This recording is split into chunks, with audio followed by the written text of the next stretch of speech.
You are listening to Talking Images, the official podcast of icmforum.com. Welcome back, everyone. I'm Chris, and in this episode, we'll explore a peculiar sadomasochistic phenomenon.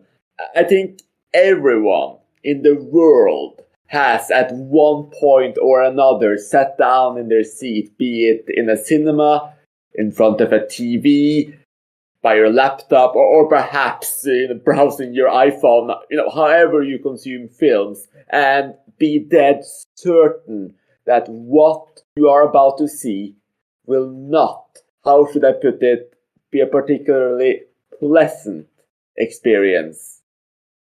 Obviously, none of us can be absolutely certain of the future. Directors who have disappointed in the past could always surprise us. Those actors we find grating could turn in that magical or at least adequate performance. And maybe that franchise we haven't really enjoyed for the last, say, 2, 3, or 10 sequels could finally get back on track. But let's be honest here. If you have an at least generally decent idea of what you like, you can at least, without any magical abilities whatsoever, play the odds, avoid the biggest turds, and get that average rating up. We can read reviews, see ratings on IMDb and Letterboxd, hear what people say on social media and icmforum.com, and sometimes we actually do just that. We see and hear and just generally experience how everyone across the web and all media say a film is terrible, disastrous, disgusting, an assault on the senses. And what do? We go dumpster diving. I know for a fact that each of my co-hosts today have seen quite a few films on the IMDb bottom 100. That's right, the wall of shame. And that pushes our conversation one step further, as we will not just be talking about passively watching films we know we won't like, but seek out films we know are meant to be terrible.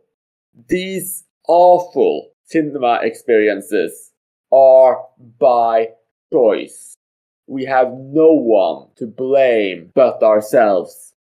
So, why do we charter ships into the land of likely mediocrities and travesties?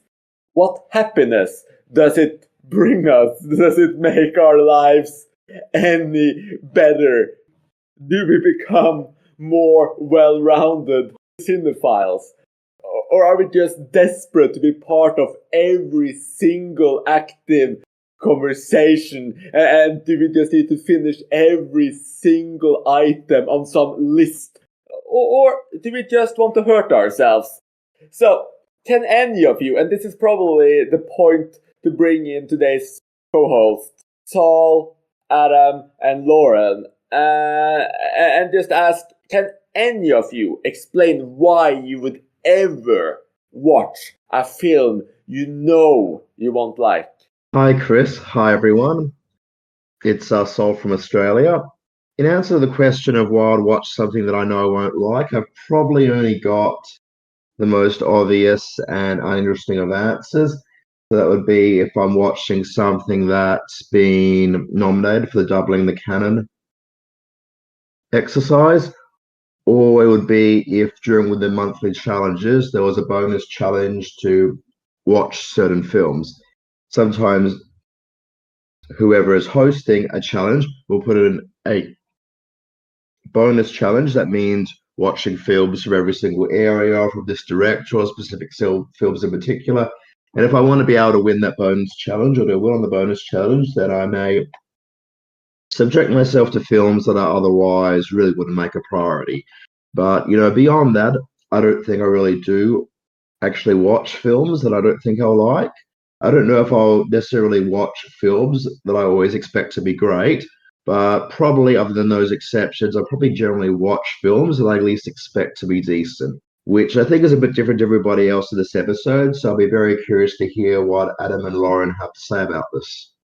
Hi everyone, I'm Adam from Scotland. I think there are a couple of different reasons that I might watch films that I know I won't like. One would be to try and complete a list. If occasionally there will be films in an ICM list where I'm desperate to complete the whole list, and I'm pretty confident I'm not going to like the film, and I will sit through it. But I think I'm more likely to sit through a film I know I won't like if it's a short film, less likely if it's like 2 or 3 hours long. And I think the second reason is sometimes it's quite fun to watch bad films if you're watching them with a group of people. So Lauren and I a few years ago watched quite a few films in the bottom 100. I know it's quite popular for people to watch bad films that way. But I think the other main point is it's quite difficult to tell for certain that you're going to hate a film. So I think it's quite good to be open-minded and watch a wide range of films, and occasionally you'll get an unexpected film that you like from something that you expect them to hate. Yeah, well, I'm the same. I like to complete lists, and I like getting checks. Like, I won't sit down to watch a film that I think I'll dislike in any mood. Like, I have to be in the mood where I'm just open to watching anything at that point. If I'm in the mood for a certain film, then it's pointless to watch something that's completely the opposite, because I'm just not going to focus on it. And there's also, like, I don't watch films every single time for the same reason. So I'm not just trying to be entertained or just find the next film to fall in love with. Sometimes I'm just wanting to see something different or watch a different story or check out a different style or country or whatever. And it doesn't really matter to me. I'm not watching it to be entertained. I'm just watching it to experience it. And then with bad films, sometimes I find, a lot of them are really awful, like on the bottom 100. But even on the bottom 100, I have a few films that I like, and it's not on there anymore. But like The Creeping Terror was on there years ago when me and Adam watched them, and I loved The Creeping Terror. So sometimes, like, I don't really care about production value, and some of those can be really fun. They're good in a social setting, and sometimes I find there's a lot of like honesty in them or passion, even if they're really terrible. And I feel like that sometimes doesn't come through on a really slick blockbuster. So sometimes those films can be fun for that reason as well. None of you said you're a sadomasochist, so that's a slight letdown in terms of just increasing self-deprecation and talking about how we like to hurt ourselves with terrible, terrible films. But at least we got some, shall we say, genuine hope in finding something in that trash pile. For me, I think I'm a mixture of all of you, which is that I completely agree with Adam and Lauren in that it can be really fun to watch some bad movies in a group setting, just because you're not going to take it as seriously. If you're sitting down to see like a Godard film or a Scorsese film or any film that's just meant to be good, you want to sit there in silence, take it in, and talk about it afterwards. If you're watching utter trash, you don't feel bad about speaking out. You don't feel bad about laughing at the wrong points or cracking jokes or turning everything into a Mystery Science Theater production. And I watched some of those films with Adam and Lauren back then too, and it's something else. It would probably be a torturous experience on its own, but when it's a group setting and you add in your own jokes, it becomes a little bit better. And then for films that are not meant to be bad, but it's just films that, say, from a celebrated director I know I rarely like, then it's more or less what Lauren said at the end there. They can surprise you. You never know, and sometimes it's also just to get that added exposure, or indeed complete that list and be part of that broader conversation. So we talked a little bit about frequency, and you, Lauren, you mentioned that you don't watch as many bad movies as you used to, but how frequently would you say that you watch something that you're pretty sure you won't like? These days it's very rare, just because I don't watch films as much as I used to, and I used to just watch them because it was like, oh, it's time to watch a film today. But now I just watch when I feel like it. So it could be, 3 months could go by. So if I do watch a film, it's generally something that I'm in the mood for and not just something random. if I'm focusing on something, which is usually not for very long, then I'll tend to pick the things that I'm drawn to more now. So I generally won't watch anything now that I think I'm going to hate. But I don't actually hate a lot of films, despite what people might think. I usually just I'm not impressed. These days, I think I've watched maybe 2 or 3 this year that, well, I didn't even think I would dislike them. I didn't like them, but I don't think I felt I'm definitely going to hate this. So I don't think I've watched anything I thought I would hate for a long time. Like Lauren, I fall in the rarely camp, but probably for different reasons. I watch a lot more films than she does, or at least these days I do. As I've discussed elsewhere, I'm in the 1,000+ club a year. So I do watch enough films that I could have put some to the side, which are going to be bad or which I know I'm going to dislike, but generally I just don't. I guess it's just got to the stage where I've been watching films for a long enough time that I have a pretty good idea about which films I'm going to like, which films I'm not going to like, and the ones that I don't think I'm going to like generally get a lower priority, unless there's a particular reason like doubling the canon or a bonus challenge to watch certain films, or if something like, oh, I guess the ICM festival, because I watched a few films for that, which I was pretty sure I wasn't going to like. But look, in general, I'd say the answer to the question would be very rarely, but mainly because it's come this far in my journey that I pretty much have a good idea about what I'm likely to like or not like. I do try and be open-minded, and I try and put myself in the frame of mind that, some films can impress you, but I have a pretty good idea of my taste in film by now. I would say a few years ago when I was quite a few years ago when I was first getting into films seriously, I would watch a lot more films I knew I wouldn't like, mainly because I cared much more about working through lists. So a lot of the IMDb top 50s used to have some films that I hated that I knew I was going to hate before I watched them. So sometimes I'd watch them with Lauren just to pass the time. And I think as I've got older, I'm not watching as many films, but I also feel less inclined to waste a couple of hours of my life watching something I know I'm going to hate. So now I would tend to only watch a film I think I'm going to dislike. If, for example, I was working through 500 under 400 or something like that, the ICM list, or for example, I went back to Edinburgh a couple of weeks ago and I watched Kevin Hart comedy, which I was 99% certain I would hate. So occasionally you're with people and you will watch a film you're not gonna like, just to pass the time as well. But yeah, I think also as I've watched more films, I've got a better idea of what films I'm gonna like. So it's a little bit easier for me to avoid films I'm expecting to hate than it would have been in the past. But like I said before, I think if a film's in a list that I care about, I might be less obsessive about lists now, but I still think sometimes it's important to watch films that you're not expecting to like, just to kind of broaden the types of films that you like and to find some surprises.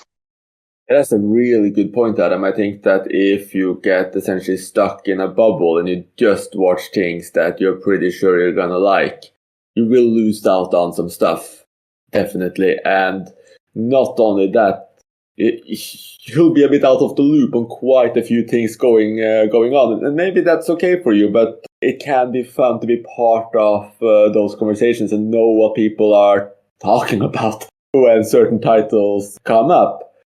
Luckily for me, I kind of followed your pattern, so I do still watch some films I expect I won't like in group settings. But overall, I become far, far more picky. And part of that is that once I manage to, more or less complete the They Shoot Pictures, Don't They list, then that kind of pressure is off. So yes, I forced myself to watch, and apologies, so I forced myself to watch, for instance, La Region Centrale, the Michael Snow film, and I knew I wouldn't like that. I hated it. Again, apologies, Saul. There are a few films I really pressured myself into watching due to being on some highly respected list of films I knew I had to get through. But now that that's more or less done, I probably won't see, unless Saul actually talks us into doing a Michael Snow episode, I probably will not seek out those lesser known Michael Snow films, and I'll just go happily on my way in picking films that I'm more likely to enjoy.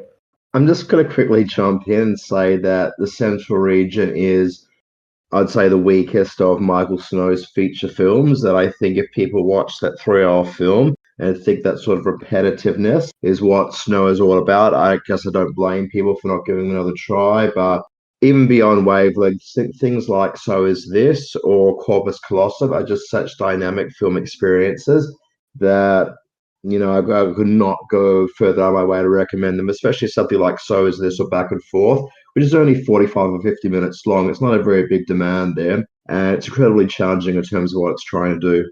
Yeah, I'm sorry to say I didn't really like Back and Forth either. I also watched that. But but yeah, so like I said, I guess that's another reason to watch potentially what films I probably won't like would be this podcast. So if you manage to force us into doing a Michael Snow episode, I will watch these, and I might even rewatch La Region Central. So let's see. Maybe not that one, but I'll rewatch Wavelength and Back and Forth for sure. Just for you, Sal. Anyways, I did actually go back through most of my recent ratings and what films I've been seeing lately, and even though some of them were disappointments and I didn't like them, I think essentially every single one, except the ones seen in group settings, there were films that I at least had hopes I would like. And I think now that, the kind of the base is done, the films that I kind of felt like I had to see are seen, except for new films. Obviously, I'll still see some new films coming out that I know probably won't like. I feel like I can be more picky. I feel like I can aim a little bit higher, and it's working out fairly adequately. So I'm seeing mostly films I like, but still not that many films I love. Maybe if I became more adventurous again, I would discover some new pot of gold that I just didn't know was there. So maybe I am depriving myself by being more picky now. Just wanted to add on a point that was made earlier. I also get bored of just watching stuff that I know I'm going to like. And I just I don't want any more horror or science fiction. I just want something else. So sometimes I might know that it's not going to be my next favorite film. Doesn't mean I'm going to hate it. I just want something different from what I would normally choose. They're not always winners, but neither of the films I think I'm going to like. So it's not really I feel like if I only watched films I thought I was going to like, my rating distribution would probably be somewhat similar to if I just watched films I didn't like, but if it was a mix, I think it would still turn out 50-50. And speaking of ratings as well, the year that I watched the most amount of films, my average rating was the lowest it's ever been. And this year, where I've been pretty casual with my film watching, it's the highest it's been since 2009, when I was still a teenager. So there is something about not forcing yourself to just complete lists, but at the same time, but 5.6 isn't exactly the pinnacle of ratings. No, it's not. I mean, my ratings are usually my average rating is usually somewhere in the sixes, and usually quite high sixes. So my pickiness is winning out there for sure. I have absolutely no idea what my average rating is for each year because, unlike Lauren, I don't have everything in a spreadsheet and I can't get that data easily off Letterboxd or IMDb. But just in general, I am watching less films these days that I'm giving scores below a 4 out of 10 to.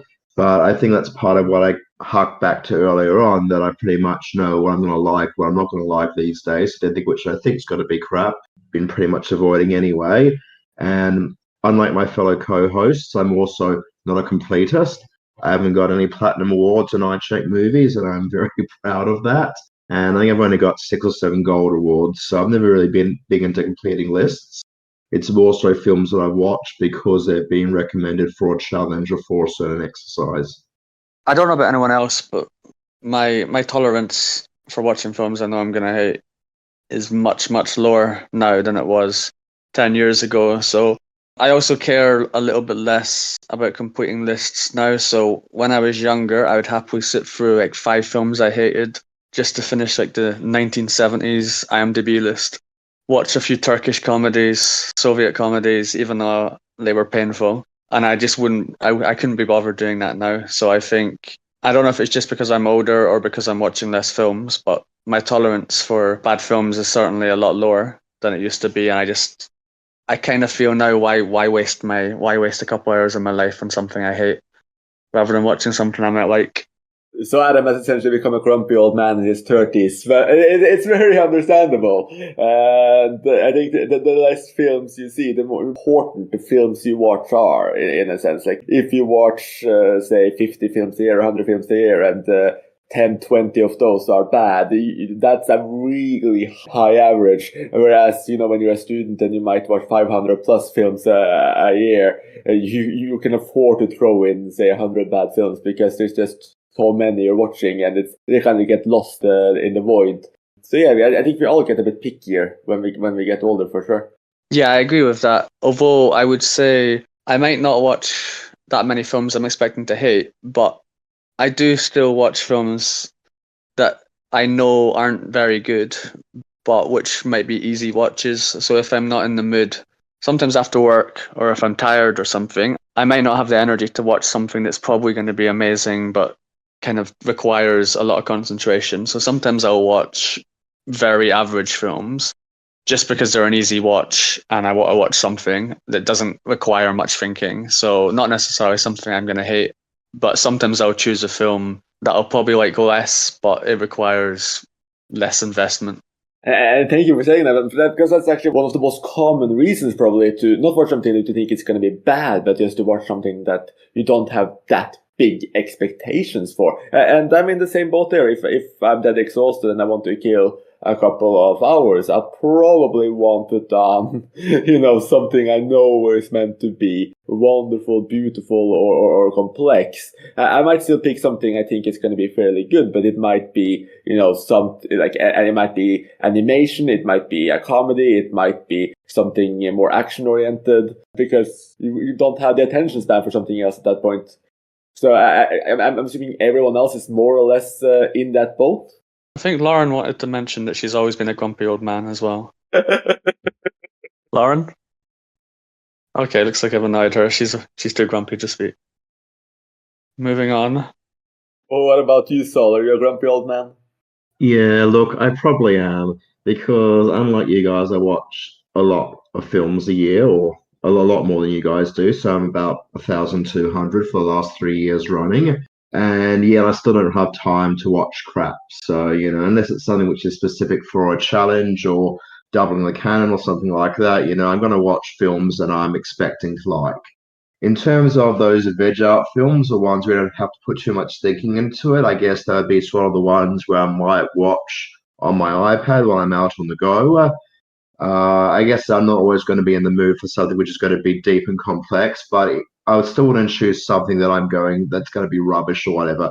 I'd probably choose something which is a bit of a talky thing, something which is not going to be too engaging for me, but still not something which is going to be, crap, or something that's got like a 3 point whatever rating. I'm usually a bit too fussy for that. So yes, it's the grumpy old man in me coming out. Switching the topic to something where we can't really have completed everything and where everything's fresh, a lot of things are unknown. So, new movies. Every single year, obviously, thousands of movies come out. Loads of those hit those brand new tempting critic lists, IMDb lists, whichever. And we probably won't like all of them, but do you guys put any kind of pressure on yourself whatsoever to kind of see all of the major films from a given year, or are you just grumpy old men and women? Occasionally, I go through a burst of wanting to catch up with the latest films, because it's quite hard when you're part of a film podcast, part of a film forum, and you don't watch any of the new films that most people talk about. So every couple of years, I normally like binge watch a lot of the latest films. They tend to be films that have better reviews. Yeah, sometimes I'll sit through films like the 4 millionth Marvel film in the last 5 years. That I don't tend to hate the Marvel films or like all the comic films, but yeah, sometimes I'll watch them just so I can actually keep up on some level with like modern films, because I feel like I'm tend to be quite far behind on the sort of biggest hits like that. But yeah, I don't know about anyone. I'm not going to turn this into like a Marvel podcast, but it just gets a bit samey for me after watching like 10 of them. And I think it doesn't help that because I tend to like go through spells of watching a lot of recent films and then stop for a couple of years. It doesn't help that I'm watching the same. I feel like if you save up a lot of big hits and watch them all in the space of a couple of weeks, it doesn't help that a lot of them are quite similar in style. And I think if you watch them spread out throughout the year, it might be a little bit easier. I'm always intrigued by recent releases that get a lot of buzz or get a lot of acclaim, especially ones that otherwise I would not be on my radar. I'm probably at the stage though where I actually wait for those sort of films to come out on streaming services or better yet, free streaming services rather than go see in the cinema.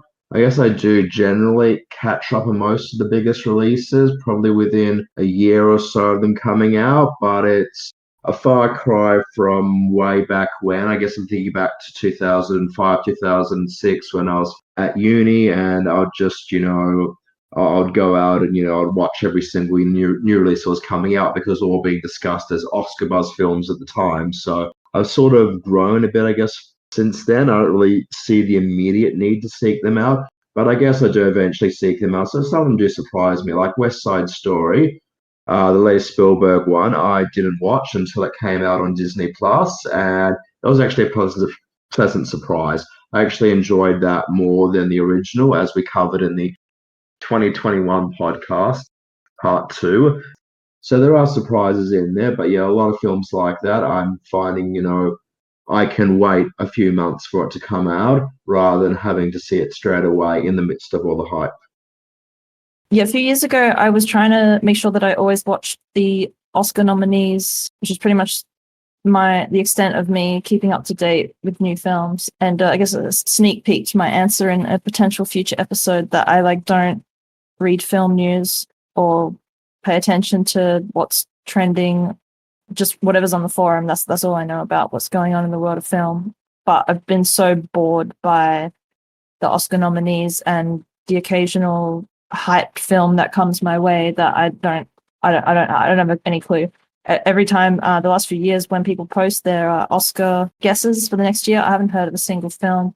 So I generally don't bother trying to watch them anymore unless one really sounds up my street, or if it's getting a lot of buzz and I know it's going to end up on a list that I'm following, I might check it out. But generally, I don't really care about keeping up with film. Nobody I know in real life watches film. So it's just like whatever. I pretty much just pay attention to the new horror releases and ignore everything else. And I'm more likely to like the horror films. So it's better that way. Yeah, I think a sign of my age, if you will, is that I've also started to pay a bit less attention to the Academy Awards. There's still a few films just from the last 2 years that I haven't seen. For instance, I haven't seen Belfast yet. I haven't seen The Sound of Metal yet. So there's those are actually films I think I would probably like. I just haven't prioritized them. And it's interesting. I used to, jump on the Academy Awards to make sure to watch everything I could before the ceremony came out. And usually we would be able to see everything. Well, in Norway, a bit more difficult back then because some of those releases would only come after the ceremony. But still, I tried to just catch as many as I could. And now it doesn't mean that much to me anymore. I guess I'm not the completest I used to be, or it just, like, for instance, I can see now just looking through the list that back a couple of years ago I skipped A Star is Born, Vice, and Ford v Ferrari, and those are films I have very low expectations for. I probably won't ever even see them, and I'm pretty okay with that. Can anyone give examples of films that they've watched that they actually think that they're going to absolutely hate? Is it because it's an absolutely terrible film, or is it just because it's not what you normally like? Because I feel like some of the conversation so far is a little bit more about films that we're just not that interested in, rather than films that we're genuinely expecting to 100% hate completely. I actually don't hate a lot of films, but a recent example was I went to Fright Fest in August, and I watched a few films there just because, I'm there and there's 5 films on every day and I need to pick a film for that slot. And there are a few that I got lumbered with because other tickets sold out. And I was pretty sure I wasn't going to like them, and I didn't. But that's the reason why I watched them, because, it's a one-in-a-lifetime opportunity while you're in Fright Fest to see them on the big screen.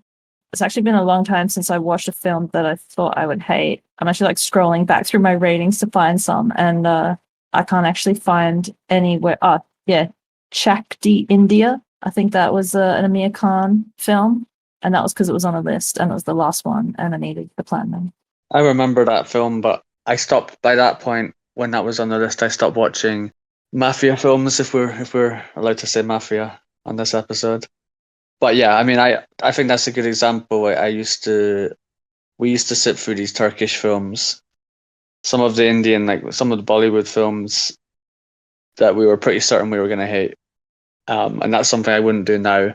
But for me, like I've said a few times, I think the main thing is like if I watched it with Lauren or someone else, it could be quite funny watching a film that you're going to hate and you're just sort of watching it to laugh at the film and joke about it. But if you're sitting by yourself watching a film for like a couple of hours that you absolutely hate, I think it's just, yeah, it's something I can't be bothered doing anymore. Just looking over a list of some of the films we watched when we watched a whole heap, and I've got a bunch of like 10 films that are all like 3 or under rating. There's Andaz, Apna Apna, Dil Chata Hai, Rang Di Basanti, Sluj Hebni Roman, I don't know what that is, Gol Mao, Philanthropica, Hera Ferry, man, there's some trash here. Oh, Montevideo, that was awful.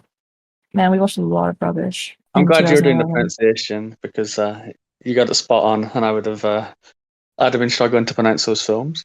I don't know how to pronounce them. There was also the time when we watched the bottom 100. I think we lasted Yeah. about 10 films. I Yeah, remember we like got Manos, Troll 2, and I can't even remember half of them, to be honest. yeah, there's Lawnmower Man 2. I don't know if we watched that together actually. I think I remember that one, yeah. There's Eager, The Beast of Yucca Flats, Man Who Oh, yeah. Inhumanity to Man, Track of the Moon Yeah, Beast, that was awful. Santa Claus Conquers the Martians, The Creeping Terror, which is awesome. And your favorite film, Ed. Then I think we Oh, gave up. God, yeah. Did I actually rewatch that? Yeah. That was, yeah, if anyone hasn't seen it, which is probably most people, when I was a kid, like when I was, I must have been about 10 or 12 or something, and this was before I checked movies, but I decided to start watching films with Franz actors in them. And I gave up pretty quickly because I watched a couple of Matt LeBlanc films, and one of them was Ed, which was about, this monkey ape or whatever it was. Yeah, it was just, I don't know how I managed to rewatch it. I think Lauren rewatched something with me that she hated. But yeah, Ed's one of the worst films I've seen in my entire life. I mean, it's just absolute crap, basically. But yeah, even back then, like 15 years ago or something, when Lauren and I watched all those bottom 100 films, I think we ran out of steam after about 10 because it just occasionally there was one that was hilarious, like Troll 2, but most of them were just absolutely painful to sit through. I've been trying to think of films I was expecting not to like. It's a bit difficult to go through those ratings. The first that just instantly came to mind wasn't a film I loved, but a film I essentially expected to hate, and I liked quite a bit, and that's Silver Globe by Slavsky. And the reason for that is that I just generally hate Slavsky. I know that he has a lot of fans, but Possession is one of my probably least favorite films of all time. I hate what it does with people's faces, the sounds. It's so off-putting, and I just cannot get into these films at all. And then he made Silver Globe. And yes, it's messy, it's chaotic, it wasn't even properly finished, it's a bit abridged, but it's a very unique and immersive epic. It has some of those things that absolutely appalled me in his other films, but it's still really enjoyable. And that's what I watched for this podcast, because it was one of was the film Tom really wanted to see for the space exploration episode, and I'm really happy he made me see that. And a very recent one, actually, that I was certain I wouldn't particularly like was Bullet Train by David Leitch, which I watched yesterday, so it's very fresh in mind. And I don't like John Wick. I don't like... Okay, Atomic Blonde was pretty okay. And I didn't really care for Deadpool 2. So this is a director that essentially does these elaborate fight scenes. I can never really get into the story. The acting is usually bit off and it's just not my thing at all. But Bullet Train was just really fun. It's a bit of a Guy Ritchie thing. It's just full on action, lots of snappy comedic dialogue. It was more stylized than his previous, and it worked. So I think going out of your comfort zone and seeing something from people who have disappointed you in the past can still be pretty rewarding. It's quite interesting to hear you mention Bullet Train in that context, because Bullet Train actually falls into the opposite category to films in this podcast title. It was one of those films that I knew before sitting down that I was going to love it, because I absolutely love Neon. I really like Brad Pitt as an actor. Everything I'd seen in the previews there made me expect that I was going to love it. So I pretty much knew I was going to love it when I sat down and watched it. And there's been a few films like that over the last few years, not a lot, but it's really great when you get something like that, or something like Freaky, which is the body snatching horror comedy with Vince Vaughn. And I love horror comedies. I love body switching films. So I knew when I was going to sit down and watch that I was going to absolutely love it. So it is a bit rare, but there are definitely some films out there where I know when I sit down and watch it, I'm going to love it. So a bit of a deflection, but that was interesting. In terms of the actual topic and what Chris mentioned about directors, I just went through my director list because I've got all the directors who I've seen at least 6 films from, all ranked, and I've got about 400 of them. And just looking towards the bottom, the one name which springs to mind quite obviously to me is M. Night Shyamalan, because he hit it big with The Sixth Sense, which ended up being worse and worse every time we watched it. And Unbreakable was actually really good, but then you got Signs, you got The Village, you got The Happening, got the Kitty films he did. So by the time The Visit came out, I was very skeptical about it, and I wasn't actually expecting to like it. But The Visit turned out to be a real great surprise. And between that and Split, it actually momentarily restored my faith in Shyamalan. And Glass turned out to be quite interesting, and then Old was sort of a bit of a step backwards. So I'm not quite sure, but I guess The Visit would probably be my example. That after The Village and The Happening and those kiddie films, I was definitely going into that not expecting to like it, despite the fact that I had a little bit of hype. Oh, and adding to that, I think that there are times when you, for instance, try to watch some films by a director or some type of film, and you don't like it at the time. You expect that to always be the case, but obviously tastes do change. One pretty clear one for me is Karar Seman, the Czech animator, who has this really unique style of blending real actors, usually with animated backgrounds. Early on, that just felt really off-putting to me. I didn't get it at all. But over the last few years, I've caught more and I've explored him further. And I don't love all of them, but I like some and I like some more than others. And it's really fun. It's a unique effect. It can often be thoroughly beautiful. And I'm just really happy I gave him another shot. I guess another example of a director which I've come to appreciate a bit more with my taste maturing would be Robert Altman. When I was first getting into cinema, I found his films incredibly annoying with all of the overlapping audio, and found it incredibly hard to concentrate on whatever was going on. But, over time, I've come to see some of his other films beyond the obvious ones, and that's sort of given me a pathway in to appreciate him a bit more as a director, and he's inside my top 100 directors now. I still think he's a bit of a hit and miss as a director, and I don't totally love a lot of his classics. And there are some films of his, like McCabe and Mrs. Miller, which I still think is a very average film, even after rewatching it. But there's a lot of other films that he's done that I've really found a newfound appreciation for as my taste has matured, and I've sort of cottoned on a bit more to what he's trying to do with all the overlapping audio. I'm not really a director person, so it's not really something I take into consideration when I'm watching films. But pretty much every director, I'll watch a few of their films and I won't be impressed, but eventually they pretty much will all have a film that I love, except maybe Turkish directors. But yeah, I didn't like, oh my god, I forgot his name. Yeah, I can't remember his name. The guy who did Ivan's Childhood. I hated all his other films, or wasn't impressed by his films. But I loved Tarkovsky. Ivan's Childhood. Yeah, Tarkovsky. Yeah, I just had a mind fart. But yeah, I love Ivan's Childhood. Don't like anything else he's done. I hated everything from I don't know how to pronounce his name, Ozu or Otsu. But then I love Banshin and I love Ohio. And it's like if I'd just given up after watching Tokyo Story, which I hated, I never would have discovered those films. And I haven't hated anything else by him. And Kurosawa, I hated everything pretty much except for High and Low. And these are all directors where I'd watched a lot of films and not liked any. And then they have this like one amazing like gem hidden away. So I just generally don't like to classify films by their directors because if I did that, then I probably would never have discovered those, and there's probably more. Well, I wasn't expecting this podcast to be about some of the most critically acclaimed directors in the entire history of film, but that's what happens when Lauren joins, I guess. I can't think of anything else to say apart from more sarcastic comments, so I better stop. I'm out of material. Well, we probably won't invite Lauren to the Osu episode. How about that? For about 10 years, we've seen Lauren's horrible comments about that director in words and in like written down, but to hear it in a podcast episode is just, the level of pain is like multiplied by 100. I'm not even joking. It's harder to hear her say those words than it is to read them. So I wasn't prepared for this kind of. Years of knowing her did not prepare you for for this avalanche of emotions. The absolute like disdain and disregard when she talks about some of the directors, yeah. But that's why we all like Lauren, I guess.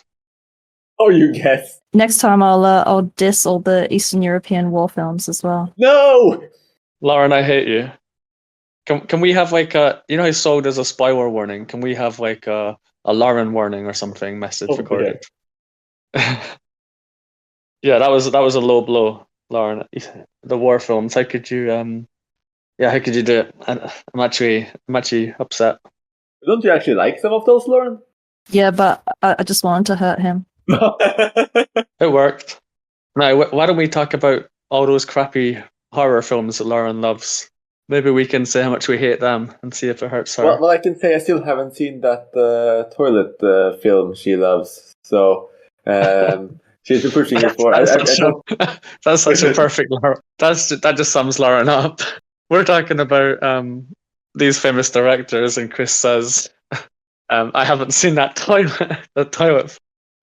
Sorry, Stall remember now it's called Stalled. So yeah, after Lauren has pushed it for probably a decade, I still haven't seen Stalled. I'm sorry, Lauren. It's just Lauren's hurting me by saying she hasn't seen these films like these amazing directors, and Chris's comeback is, I haven't seen that toilet film.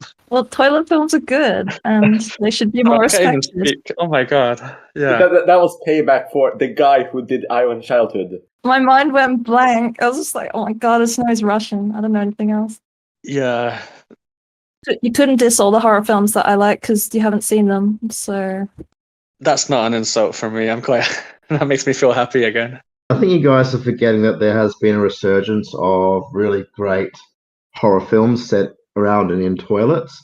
So there's also Glorious, which... Resurgence? Oh, well, yeah.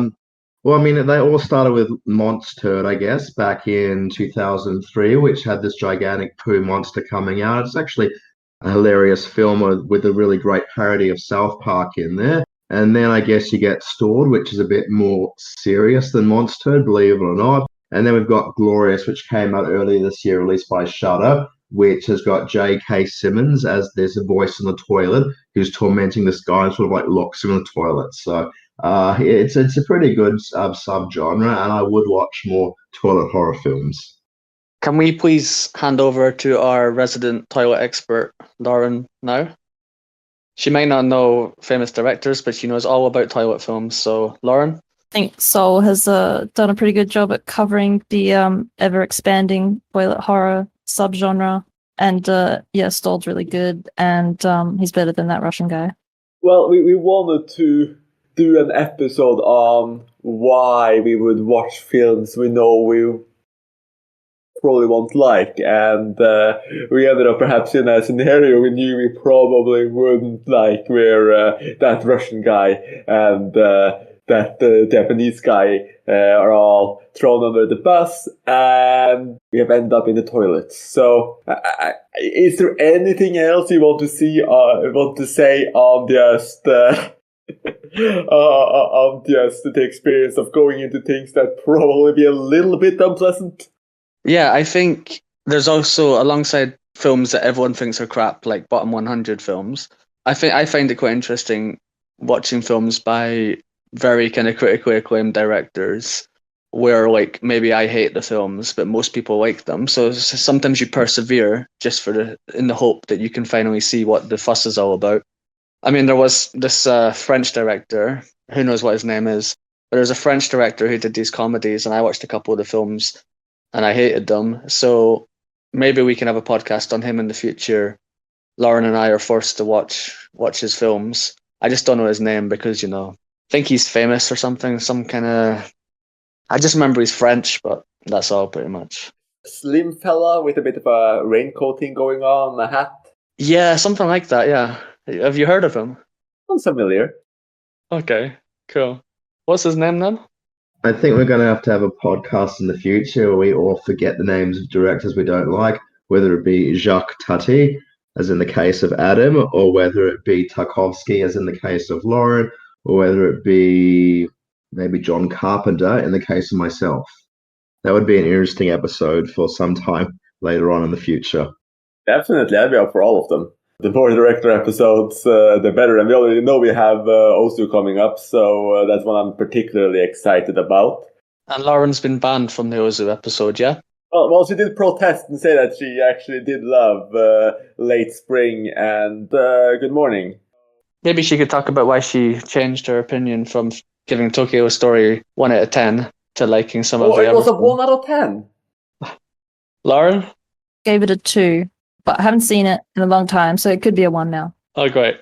I guess it's the least, like of the late Osus, it's the least like his other films in some ways, but still, that's a big jump. I'm not sure what else we can say about going into potentially painful experiences or going into experiences that won't be that great. But even though the highlight for me is learning about this new upcoming or emerging toilet horror subgenre. It's been a pretty delightful conversation, honestly. That's also one of those things you talked about. Like, even if you don't love the film or what someone has to say, you might learn something new. And if not for this episode, this toilet horror subgenre would never have entered my mind. I would probably never have heard of it. And now I'm all the wiser. So thank you for that, Lauren and Saul.